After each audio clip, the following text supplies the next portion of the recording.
Então, nosso próximo pensador é Karl Marx. O Karl Marx ele vai trazer para a sociologia um pensamento totalmente antagônico ao pensamento do Durkheim e do Augusto Comte, e o pensamento do Karl Marx, que posteriormente vai receber, né, o codinome de marxismo, vai propor uma análise, uma interpretação do contexto social que vai levar muito em conta os aspectos econômicos e como esses influenciam na vida dos indivíduos.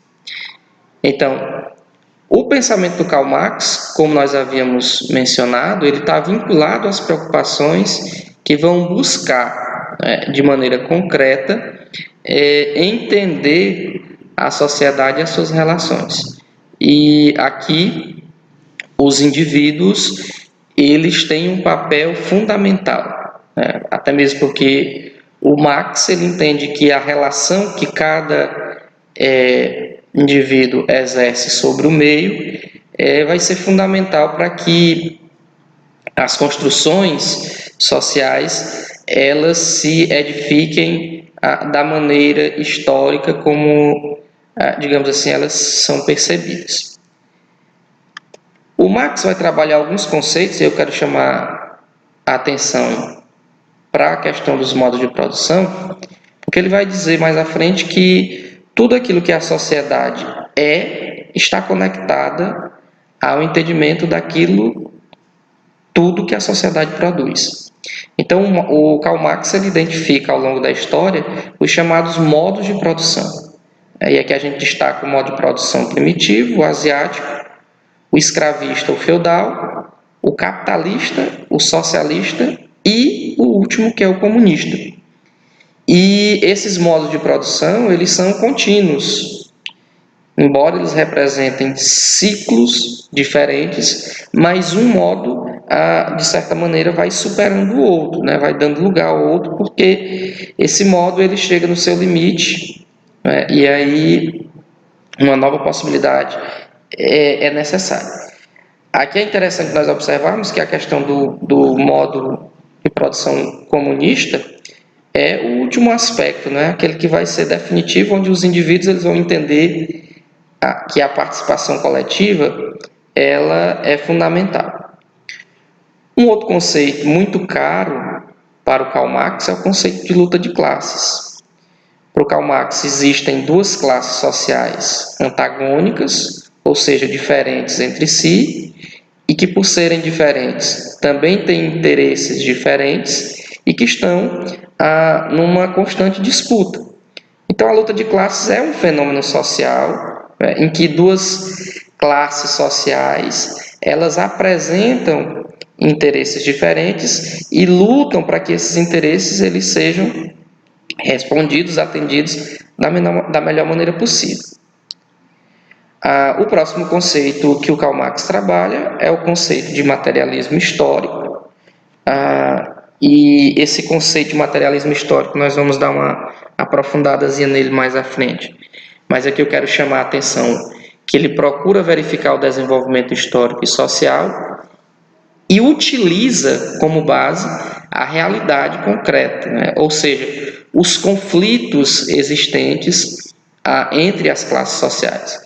Esses conflitos eles devem ser percebidos, eles devem ser analisados para que justamente possa se perceber essa ideia cíclica, não é? Que os contextos sociais vão ter ao longo da história e que essas disputas, elas são disputas entre indivíduos, né? Entre classes sociais, como o Karl Marx vai propor de maneira mais definitiva, e que são imprescindíveis para que os contextos sociais se desenvolvam. Então, diante desses três conceitos, o que o Karl Marx trabalha como pano de fundo é justamente a crítica e, posteriormente, a superação do sistema capitalista. Que ele vai afirmar, né, que o sistema capitalista é o gerador de todas as situações de diferenças entre os indivíduos e entre as classes sociais. né? E esse sistema, assim como aqueles modos de produção que o antecederam, ele também vai ser superado.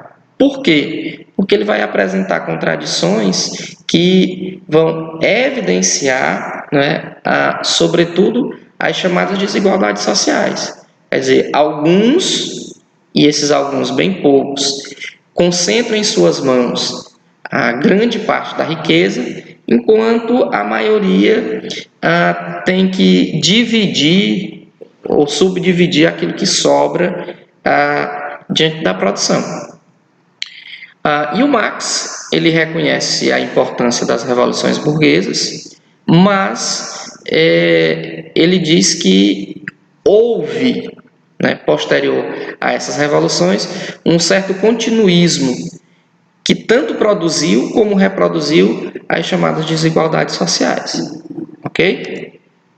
Bem, assim como os pensadores anteriores, o Marx também ele desenvolve os chamados métodos e os conceitos, né, os seus conceitos. O método que o Karl Marx vai utilizar é um método dialético, ou seja, um método que percebe uma continuidade desses aspectos, e aqui eu quis elaborar, né, um ciclo, né, ou seja, uma continuidade entre três aspectos, né, que é a tese, a elaboração ou a análise, melhor dizendo, de um conceito, a antítese, que é um contraponto à tese, uma ideia diferente da tese, que vai buscar enxergar e perceber as diferenças ou as inconstâncias que a tese apresenta, e a síntese, né, que é um processo posterior, né, e talvez a gente coloque como processo de reelaboração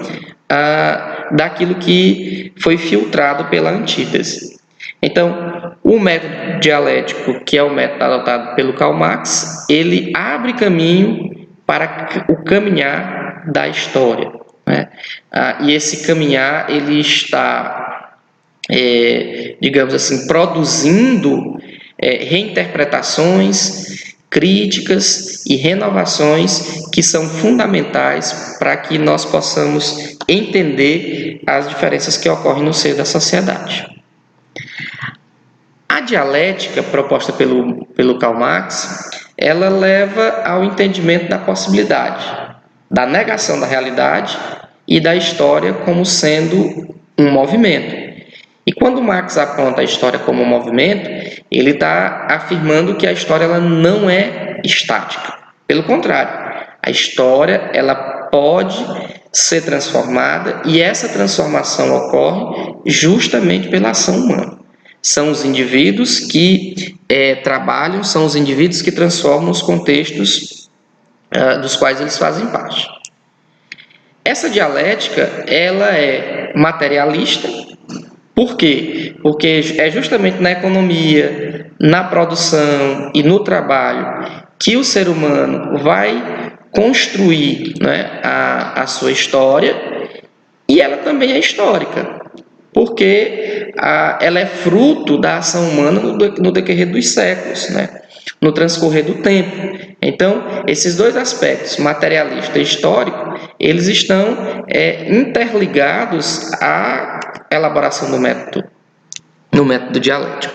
Então, na dialética marxista, a burguesia seria a tese, né, o pensamento inicial, o proletariado seria sua antítese, ou seja, o questionamento do porquê dessa tese, e a síntese, né, seria justamente a superação da sociedade de classes por uma sociedade sem classes, ou seja, uma sociedade que privilegie o todo, né, que seja entendido como uma sociedade única e coesa.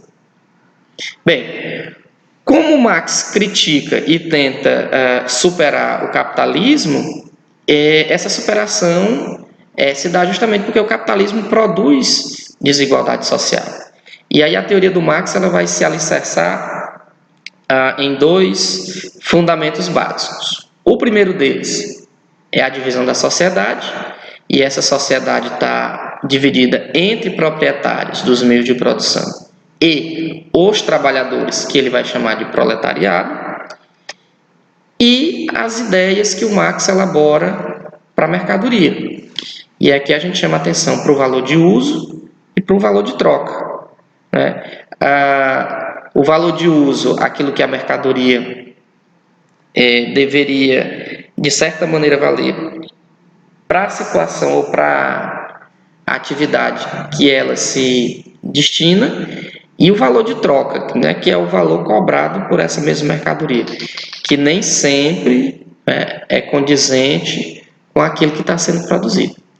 E essa inconsistência, né, essa diferença entre esses dois valores, acaba produzindo o que para Marx é um dano, que é o lucro e a acumulação de capital. Então, os dois alicerces, a divisão da sociedade e as ideias de mercadoria, acabam produzindo e reproduzindo, né, as chamadas desigualdades. Por quê? Porque o grande objetivo é justamente você lucrar em cima do que é produzido e em cima do trabalho e acumular capital. Então, a existência, né, dos trabalhadores e a existência dos proprietários do meio de produção acabam produzindo um fenômeno em que nem todas as pessoas têm emprego, né? Por não ter emprego, quebra-se a consciência das pessoas e a sua organização política, e a única coisa que resta para o trabalhador, no entendimento do Karl Marx, é vender a sua força de trabalho por um salário, por um ganho que nem sempre é suficiente para que esse mesmo trabalhador tenha uma vida confortável, né? Aquela ideia de que, né, o salário não vai chegar ao final do mês porque não consegue suprir todas as necessidades. E aí, esse fenômeno ele é provocado justamente por uma questão que o Karl Marx chama de mais-valia. O que seria a mais-valia? Então, o trabalhador ele sempre produz muito além do que recebe como salário.